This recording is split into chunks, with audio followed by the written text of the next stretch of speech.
What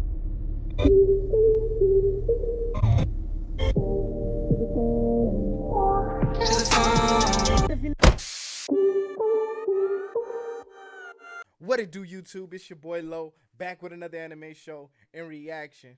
And today we'll be checking out top 10 most epic anime fights of winter 2021. Yes, sir. Yes, we are. But guys, before we get into this video, go ahead and give me the HBO special. Give me that like, subscribe to the channel, and turn notifications on just so you can get the content when I drop it, as soon as I drop it, so everybody can get to it. It helps with the algorithm, doesn't do you any harm. So why not subscribe? But let's go ahead and get into this video, man. All right, so I love anime, bro. I ain't really been watching this past season, though. I ain't even gonna lie, bro. I've been really working and grinding hard trying to do this with my job. I got a lot of stuff going on, but I do want to catch back up. And these videos sometimes be spoiling stuff, bro. So I'm getting spoiled, man. I'm like, dang, bro, like I ain't even checked it out yet. But we're going to go ahead and get into this video, man. I do want to thank you guys for checking out my last couple of videos and really helping this channel grow the way you guys have been doing it. So keep up the good work, guys, and, we'll eventually get there. But let's go ahead and get into this video. I ain't going to hold you guys no longer.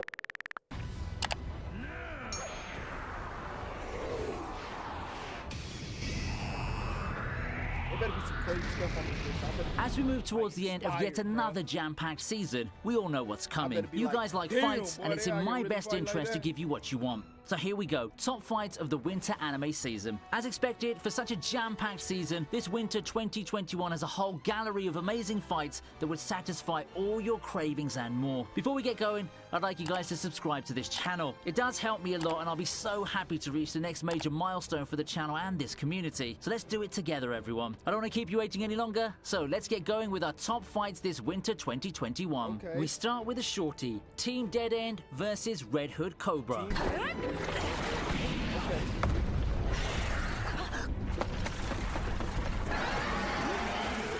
One thing that amazes me, frankly speaking, is just how much effort and love's getting poured into Mushoku Tensei. Look, a freaking studio's created just for the show, and it's more or less confirmed to be a long runner, with the team more or less poised to adapt the series all the way to the end. Just a testament of their passion can be seen in this short battle between Team Dead End and the Red Hood Cobra. It's a short battle, lasting a little less than a minute long, but you can clearly see how well crafted it was in anime form. From the team's attacks, to the camera cuts and animations with each twist and turn the battle took. I won't place this battle as anywhere near the top 3 or anything, but if you want the embodiment of the phrase short but sweet, among the plethora of winter fights, this one would be it. I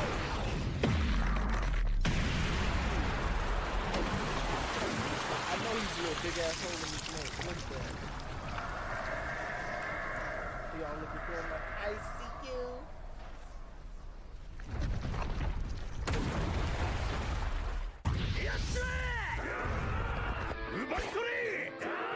One Piece continues its run of excellence all through the new year, giving us a lot more exciting fights with each arc. But today I want to bring your attention to the whole sequence of Whitebeard Pirates versus Roger Pirates. In universe, it's a long fight that lasted for days, with the members of the crew giving no edge to the others while displaying their amazing powers. The two powerful pirate crews go toe-to-toe, giving us a plethora of highlights, one that includes Rayleigh stopping Marco with one finger. The sequences and how the island survives the days of fight. Bro, can we just appreciate animes, like, well, not even anime, One Piece's color.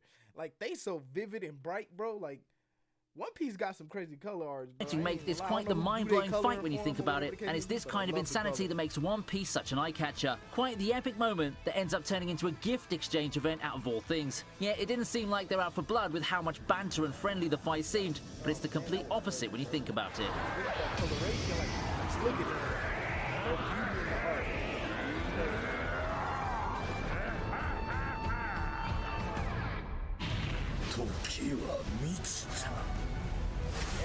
Seriously though, what is a 7 Deadly Sins season without some showcase of how awesome Escanor is? There are reasons why he's become a fan favorite, and a lot of that's to do with just how overpowered he is and how he makes a spectacle out of every fight. Perhaps as a way to make up for the hilarious for all the wrong reasons Meliodas fight, we got a far better battle this season around. What more can I say besides letting you watch the spectacle unfold? I already thought that the fight against Estarosa's great, but this one probably outdid it by a lot. It also helps that Zeldris and Escanor seem to be more evenly matched, and there was more more of an actual fight in this one before Zeldris just falls to an opponent that he, in reality, can't overcome. With this fight, we just added another big moment to Escanor's ever-growing resume of him being badass and eye-poppingly awesome.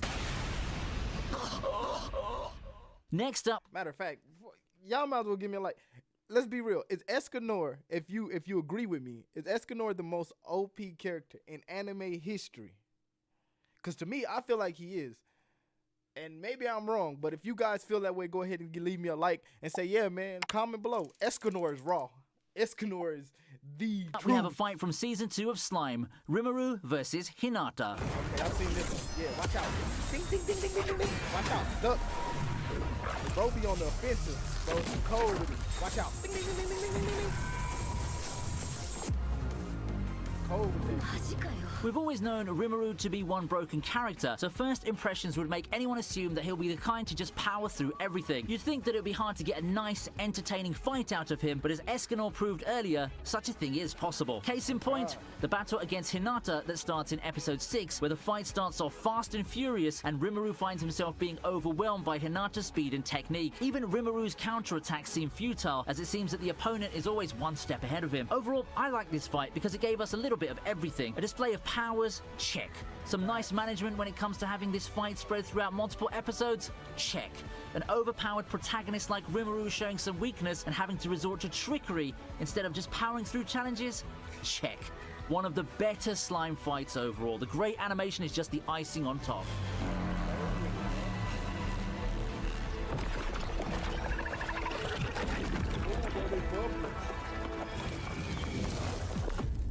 Bro, that shit give me Celtic vibes. I like this. Bro got a whole cat on his arm. Boom! That's a duck. Here's an anime that I don't talk about often. World Trigger has generally gone under the radar, but once in a while it does provide us with some cool fights. It's a 2-on-4 battle as we have a battle for the expedition ship. It's not easy to produce a fight with so many people at once while giving them ample time to shine, but that's exactly what World Trigger excels at. In a fight that can easily devolve into an incoherent mess, we have a very fluid and very engaging 4-on-2 battle that takes on numerous turns. This is a great payoff fight that helps show what makes World Trigger good. The fights, while remaining quite the spectacle, aren't exactly resolved by some grand power-up like most shonen. Instead, fights are won through experience and teamwork. Now, if this fight gets you going, why don't you check out World Trigger? I'd say it's pretty underrated for what it brings to the table.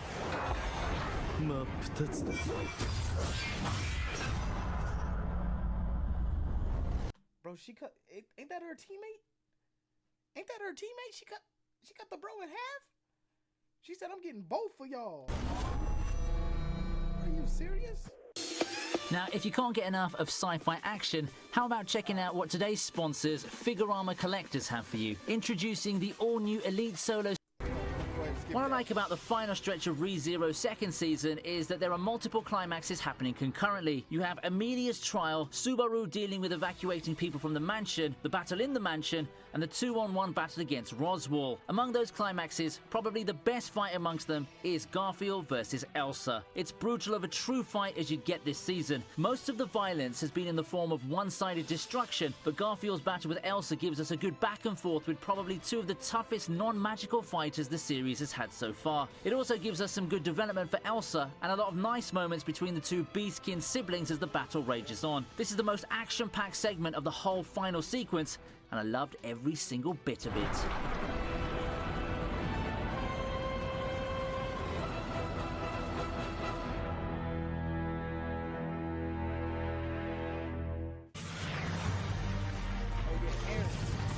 Aaron ain't no joke.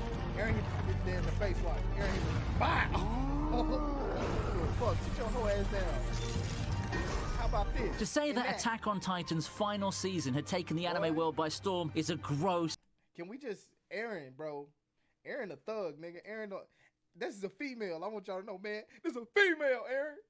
This nigga beat the shit out of her ass, though. Gross understatement. It's such a juggernaut right now in terms of hype and reception that I think that it surpassed Season 1's fanfare when the anime series started around a decade ago. And a lot has happened since then. But if one thing remained consistent with Attack on Titan, besides the really profound and meaningful narrative and the extremely well-written characters, it's the way all the fights have an epic feel to them. The anime also shakes things up quite often with the show, like this battle. Pretty notable in this fight is how Eren starts off by not even letting the Warhammer Titan transform. He goes right after his opponent, and that's got to be one of the few times a transformation sequence gets interrupted in anime. Hey, he's called the Attack Titan, not the Observer Titan. Nonetheless, the two of them continue to have a slugfest before the Warhammer finally gets the upper hand. But the end of the skirmish is just the beginning, and you'll have to watch the season to find out what happens next. I'll give it to you right now. Eren wins.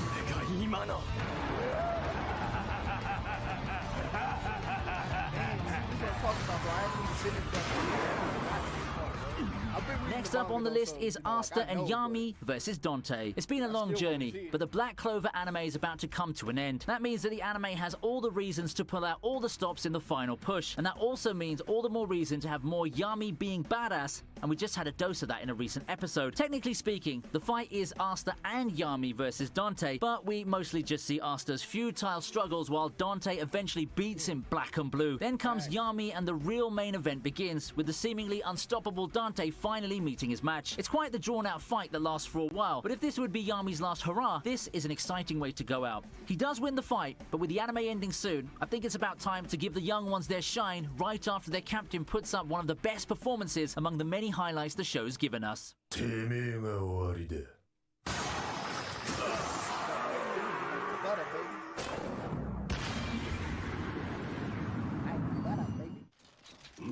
yeah, this is my son right here. Rocky, boy, that nigga be get down like whole ass nigga catch face. Watch your legs. Next on the list is Kawaki versus Garo. Let me get one thing straight. When it comes to hand-to-hand combat, the Naruto series never fails. You can count on whatever studio handling Naruto to put out an amazing performance whenever taijutsu is involved. I'm glad that the tradition continues all the way to Boruto. In what could have been seen as a minor fight, we get to see Kawaki fighting Garo in what was a surprisingly amazing fight in terms of animation. With the type of presentation and music, you can just feel the impact of each blow. I can't help but get caught up in the frenzy and the tempo of the battle, and I'm sure that I'm not the only one who felt this way. This isn't even a major fight. If only Boruto can keep up this level of quality consistently, it could have been a show that more people would flock to and enjoy.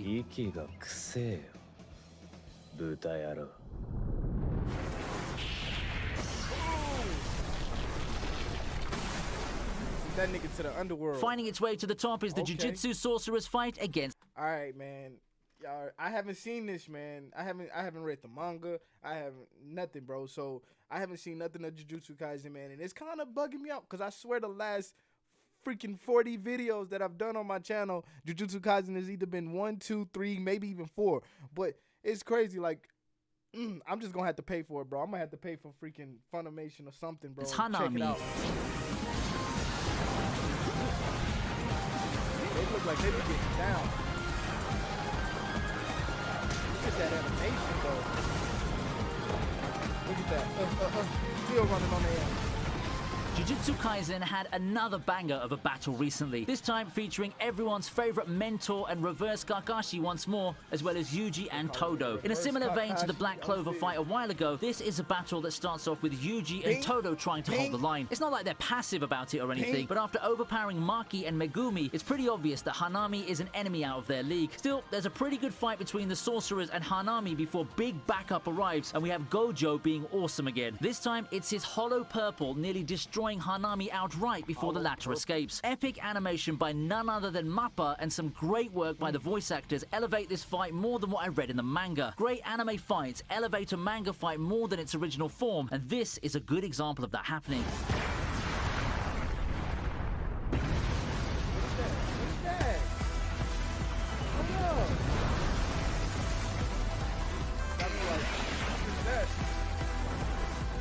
What the fuck is that?